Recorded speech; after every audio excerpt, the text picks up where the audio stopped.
Provo, and today we have back in the studio Dr. Nicole Rivera of the Integrative Wellness Group, and I thank you so much for being back here. You're always so full of information and things that we get to take away that aren't typically part of our conversation, and today's particular episode deals with just that. Something that we don't always like to talk about, we feel like it's taboo to talk about, but it's so important, and that is anxiety and depression. So we're going to take a look into the integrative wellness aspect of it, how we could kind of change our internal and external factors and influencers to see if our mental health can just become a little bit better, a little bit healthier, so that we're just less stressed, less anxious, and happier. So to get right out of the gates, depression and anxiety, they are similar, different. Tell us a little bit about that. Yeah, and I think that's like the key thing to clarify as we even talk about this topic is that depression and anxiety are clinically quite different. I know that sometimes they can be associated, like as a person who's experiencing it, that maybe your anxiety can trigger you feeling depressed for that week, or feeling depressed or feeling low can trigger some anxiety in certain situations. So they're definitely related in the sense of what you could potentially experience. But when you actually look at the brain chemistry and you look at the stress hormones of the body, they actually are quite different. Okay. And sometimes long-standing depression can also be a culprit for why the anxiety actually develops in the first place. Wow. Yeah. Interesting. So, go ahead. So what do you see? So I'm sure you see a lot of patients that suffer from this type of, I guess, emotional health. You know, you don't just see people with physical health issues, but emotional health issues. So what's one thing that you kind of start focusing on that they could do internally to start changing that issue that they're dealing with? Well, I think number one is you have to clarify where is it coming from, because one of the things that I talk about a lot is that when you're dealing with psychiatry and psychology, you're obviously working with that professional because you're dealing with some level of emotional stress. And unfortunately, in medicine, most of our systems are completely segregated. So we are thought to be separate systems that don't really work together. And that's why we see specialists that will either work with our mental health. We have a specialist that will work with our gastroenterology health. We have specialists for heart, cardiology, etc. So just something as simple as the idea, not an idea, it's science proven, but 90% of our serotonin, which is our feel-good hormone, is made in our gastrointestinal system. Wow. Yes, most people don't know that. So when we assume that our mental health and our, the preservation of our mood is strictly just based off of our brain or strictly based off of our lifestyle and our experiences, that's not always 100% true. So you do have to clarify, where is your depression coming from? Is it because of trauma? Is it because of judgment, resentment? Is it because you have gastro issues? Or is it because you're completely burnt out because you've been burning the candle at both ends for years upon years? Interesting. So there is a correlation between the gut and the mind that maybe people don't realize. Can you go a little bit more into detail about that and how our diet affects that? Of course. So a lot of us can relate to the concept of brain fog. And we can also relate to the fact that when we eat certain things, they make us feel really good. It's called a dopamine fix, by the way. So we are aware of those things. Okay. And what we don't realize is that when you eat certain things, you eat sugar, you eat foods that are overly processed, you eat foods that at the end of the day, if you were to really dig into it, they're chemicals. Yeah. We talk about this concept of processed foods, and I think people just think like, oh, they're not that good for you, but it's not that big of a deal. But a lot of our food nowadays is literally made of chemicals. Yeah. It is like, there's plastics in our food. There's crazy things that you would probably never even be able to wrap your head around. Yeah. So when we eat certain things like this, it can irritate our gut, yes, but what it will do is it will give off a lot of toxins that can then impact our neurological system. So if it's going to impact our neurological system, it might cause some minor brain fog. In kids, it might cause hyperactivity, especially with sugar. But then the longer that goes on, the more we start to see longer changes. We then start to see, I'm feeling low for extended amounts of time, or I can't cope with stress the way that I used to. Or now I'm feeling really anxious. And there is a lot of effect on what goes into the gut, and that's from a food perspective, but it also can be from an infectious perspective too. So if you get exposed to certain things from diet, from environment, from swimming in contaminated waters, you can easily get things into your gut, which will impact your brain. I don't know if you're ready for this story, but I'm gonna tell you a good one. So there is a book that is very interesting for people that want to read it, but it's called How Are Parasites Affecting My Brain? So this concept of parasites, I think that we think, well, parasites, they're not a real thing in America. Like, it's only if you go to Mexico and you drink like bad water. But when you're dealing with parasites, they can easily be first of all, they're part of the ecosystem. Like, they're everywhere. They always have been. But we're dealing with exposure parasites more so because of the bad place our food industry is in, and just the care of the animals and the proteins that we're eating. It's just, industrial farming is not the most ideal scenario. So we're getting exposed to parasites more often because of that.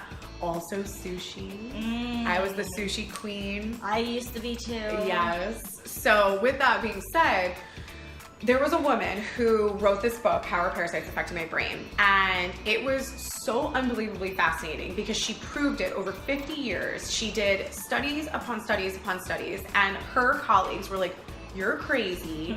Your whole life's work is going to be garbage because parasites have nothing to do with anything. They have no validity in medicine. They have no validity in anything.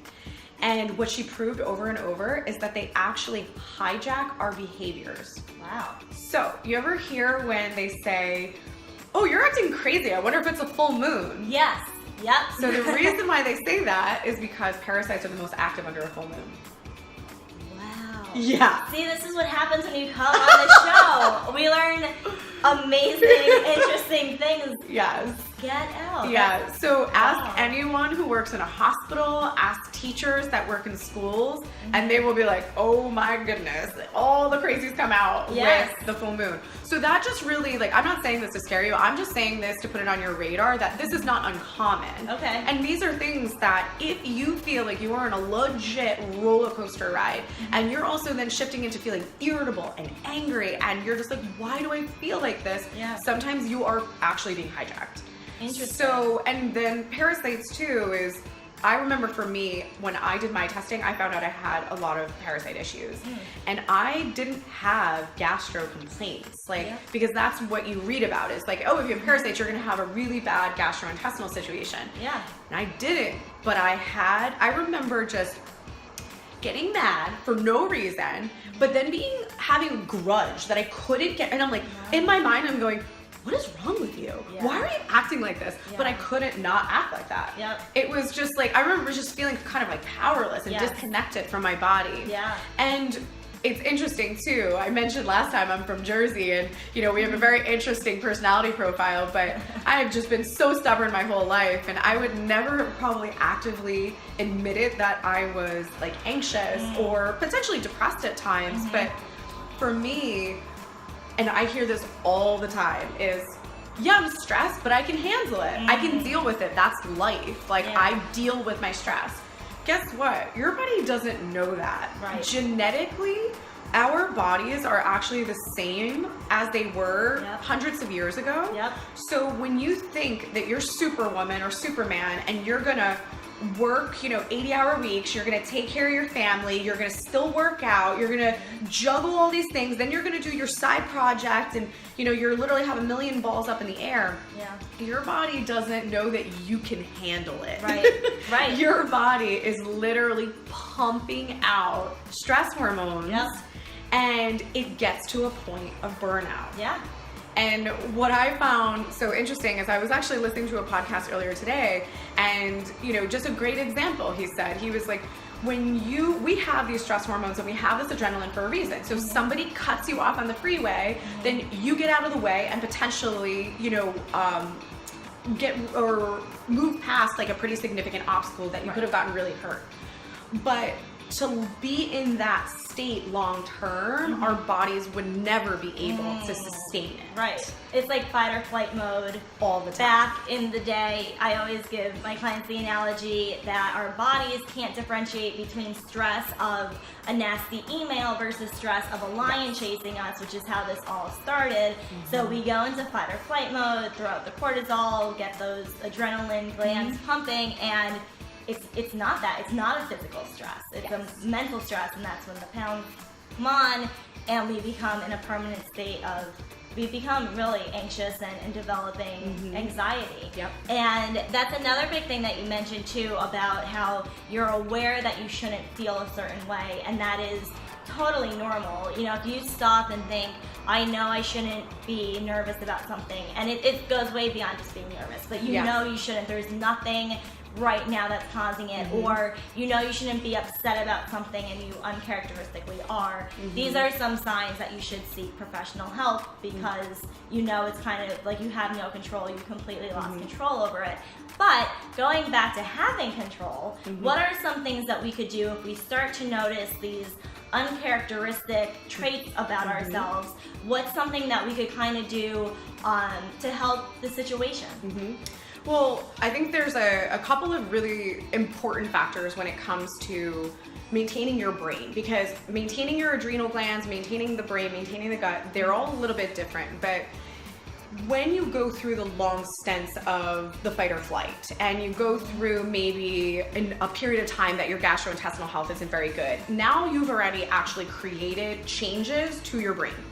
And you have this imbalance. So what do? If we're low in dopamine, which dopamine is one of the reasons people say they have addictive behaviors, because when you smoke the cigarette, or you eat the chocolate, or you drink the glass of wine, you get a dopamine high. Yep. But it's short term, because your problem's not fixed, so hence why you go back for more. Right. And if your serotonin is low, you kind of just, no matter what you do, you can't get joy out of it. Right. You could be like going to the movie that you absolutely love, and you're just still like, whatever. Yeah. You just feel really, really low. Yep. So I'm glad that you mentioned about the psychology element of it. And I feel like, because you said that you're obviously an integrative wellness physician, there's so many components of integrating more components than just medicine into our diet or into our lifestyle. And there's a lot of people out there who need that prescription to overcome what they're dealing with. And, as you pointed out, it's so much more than that. It's so much more than medicine. So there's more that you could do to kind of aid in your overall mental health. But what do you see as pros and cons of the patients that you have that are on those prescribed medications? Yeah, and I work with a lot of people on those different types of medications, but I think the most important thing to take into consideration when you're on the medication is, are you taking the medication to get through your situation? Okay. And what I mean by that is, do you absolutely hate your job and you continue to do it, but you take the medication to try to numb how much you hate it? Okay. And I think that that's just a question that I pose to a lot of my clients, because if you need it, you need it. Yeah. You need it to get you over the hump. And get you over the hump because these medications were supposed to be intended for short term. Unfortunately, they're being used long term. And don't get me wrong, I know some people that are listening might be like, no, I need my medication because I am very depressed, and like I've tried to get off of it before and it wasn't a good scenario. Right. And I totally get that. Yeah. But there just might be something that wasn't analyzed or wasn't found yet that might be more of a core root. Okay. So that's the beauty of the testing, is you don't know what you don't know. Right. And once you reveal that and you work on it, you might be like, oh my gosh, I finally feel so much better. But I definitely think it's so huge to think about, okay, am I using this medication to not make the changes in my situation that is just not ideal. Right. So a good way, I guess, of looking at it is if you know you're working your dream job and you have a great family and everything is going well for you, minus the little stressors in life, and you know like everything should be fine, but you still can't help but feel sad and empty and just like that low level, that is what you're talking about with, you know, as opposed to just kind of numbing your current situation. Like if you're in a bad relationship and you're dealing with it through medication, that's not the right way to approach it. Yeah, and that might feel right to someone, but it's just, you're not going to necessarily feel the benefits over the long term. You might take that medication and feel better temporarily because it's balancing some things out for you, and then because nothing has changed about the stressors in your life, then all of a sudden you might find yourself switching to a different medication or adding a medication. And this is just so important because this happens all the time. And just, this is not necessarily just in relation to antidepressants or even anti-anxiety, but medications as a whole and supplements. You shouldn't necessarily, I shouldn't say this, when you take certain things, when you take them for many weeks, many months, they don't work as well as they used to when you first started them. So sometimes people feel like they hit a plateau with their medications, or they hit a plateau with their supplements or their herbs, and they're right, because the body will develop a little bit of a resistance, especially if the core root has not been addressed. So just know that if you feel that way, that is pretty common. But more importantly is when you take something like an SSRI, which is like your traditional Zoloft and Lexapros and you know, the category of antidepressants. There are other types of antidepressants called MAO inhibitors as well, but the most common is the SSRIs. And what that's really doing is it's preventing the reuptake of serotonin. So pretty much your neuron is going to make the serotonin, and then the excess gets pretty much recycled, and you're stopping the recycling mechanism. So the goal is if we keep a bunch of serotonin floating around, that the brain will use it and it will boost your mood. So yes, it does work that way for the first few weeks, maybe even a few months, and then all of a sudden you feel that it's maybe not working as well, or you feel anxious. And I think this is just so important, because I don't think any of my patients that I've explained this to has ever been like, I knew that. When you have excess serotonin, read about it. You can Google it. And it's not necessarily serotonin toxicity, that is pretty extreme, but if you have excess serotonin, you will shift into being anxious. So if you are someone who's on medication and you went from feeling depressed and now you're an anxious person, it might be because the medication has started to change things that's creating a different stressor. And how do we know if that happened to us? Is there any test, or is it just observation? There's definitely tests. There's going to be, one of the tests is called a neurotransmitter test. So people don't know this either, because it is unfortunately not common routine to be done by psychiatrists, but you can test neurotransmitters, serotonin, dopamine, cortisol, all of your stress hormones. You can test those things through the urine.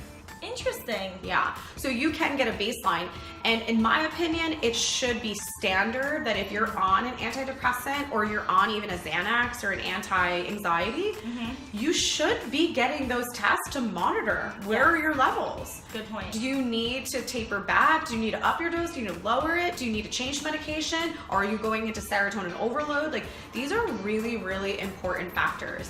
And one other thing that's really important is when you talk about the conversion, because there's all these conversions that happen, and if anybody's ever heard of 5-HTP, 5-HTP is actually the precursor to serotonin. So some people that opt to go more natural, they'll use 5-HTP. But to make 5-HTP convert into serotonin, there are like 6 different minerals that need to be in play. You need to have iron, you need to have calcium, you need to have magnesium, you need to have B vitamins, B6 especially. So you might be taking your SSRI, taking your depression medication, but you might be deficient in all of those things and still feel like, why is my medication not working? And then the dose goes up and up and up. So this is really, really important factors. And the last thing too that a lot of people are unaware of is Serotonin is actually what converts into melatonin. Interesting. So you get tired. Well, you might have insomnia or sleep issues if you also have lack of serotonin. Okay. So it's such a trickle-down effect. Yes.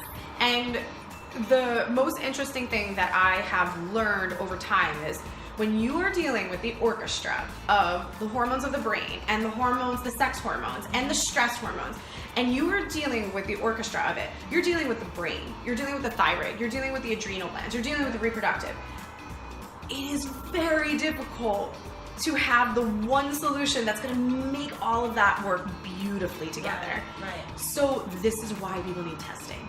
That's such a good point to make, that it's not just an isolated thing. There's so much more to it, than just medicine, and you demonstrated so many reasons why it is important to keep a healthy diet, healthy lifestyle. So a couple things to consider is alter blood flow to the brain, which I'll explain further, and also sugar. So you mentioned before that when we get stressed or depressed, sometimes we see those pounds pack on. And one of the big factors there is actually we develop a lot of issues with our insulin. Okay. So pretty much what insulin does is it allows the sugar to go into your cells to be used for energy. So if that's not happening anymore, you actually have a bunch of sugar floating around in your blood. Oh. So what happens from there is then you're going to actually start to have inflammation in your brain. Okay. Because too much sugar in the brain is going to not allow it to function properly. It's also not going to allow you to have proper production of your feel-good hormones. And then with the blood flow factor, this is really interesting because we talked a lot about in a previous episode about like the lymphatic system. Yep. And just to like keep it super simple is when you get sick and all of this hurts, it's because you have not only tonsils and glands, but you have a lot of lymph nodes. And they're in charge of getting rid of anything bad that your body comes in contact with. But what happens is if this is constantly congested because of, other factors that are going on, or maybe, you've had a lot of strep throat in the past or things like that, when you're dealing with the heart pumping blood up, it does have to first of all go against gravity. Okay. And then secondarily, if we have almost like a roadblock, it makes it very difficult for blood to go in and drain back out. One of the other side effects of this is migraines, by the way. Okay. Migraines and headaches outside of just our mood. So when we're dealing with so what do we do to get our mood better, to really resolve the depression, really resolve the anxiety, is you have to start thinking critically about when do you feel your worst? Do you feel like it's completely out of your control, or do you feel like it's actually triggered from a warranted situation? Okay. And do you feel like you have really bad circulation? Because that could mean there's a blood flow issue. That's like the people that have Raynaud's. Yes. So that your hands are constantly freezing, your feet are constantly freezing. That's a sign your circulation is not good. Okay. And so you could easily be dealing with depression because of the blood flow issue. Got it. And then if you're the Superman or Superwoman and you're burning the candle at both ends, you might just be pumping out tons and tons of these stress hormones, messing up your insulin, which is making you not lose weight, and then it's also causing a lot of sugar inflammation in the brain. So I think the most important thing that I'm getting at is that it's not necessarily always about the only solution is the psychiatrist or the psychologist. In many cases, that is something that is necessary, but you might need more. You might need just better testing to figure out, is there another layer to this? Okay. Because how frustrating is it when we go in and we get really vulnerable and we hash all the crap out that we've been dealing with and how we hate our parents and everything else, and just like the emotional trauma that we've been through, and we try to work through it and work through it and work through it, and then we still feel like we can't get over the hump. Yep. And that's really just what I find so amazing about what I do, because sometimes people have been down that road and they still feel so depressed and they can't get out of bed and their quality of life is not good. Yeah. And we literally balance their blood sugar and get their blood flow working better, and their depression goes away. That's amazing. And I'm glad that you mentioned, the psychiatrist, psychologist, and you are an integrative medicine practitioner. So it's integrating more than one thing. So if you do need, Western medicine or an actual prescription, that's fine. But it's important to kind of look at it in a holistic way, because it's more than just medicine. regardless of what you're trying to treat. Yeah. So that could just be a supplement, and then we also have to figure out what else can we do to make sure that we are covering all bases, Of essentially. course.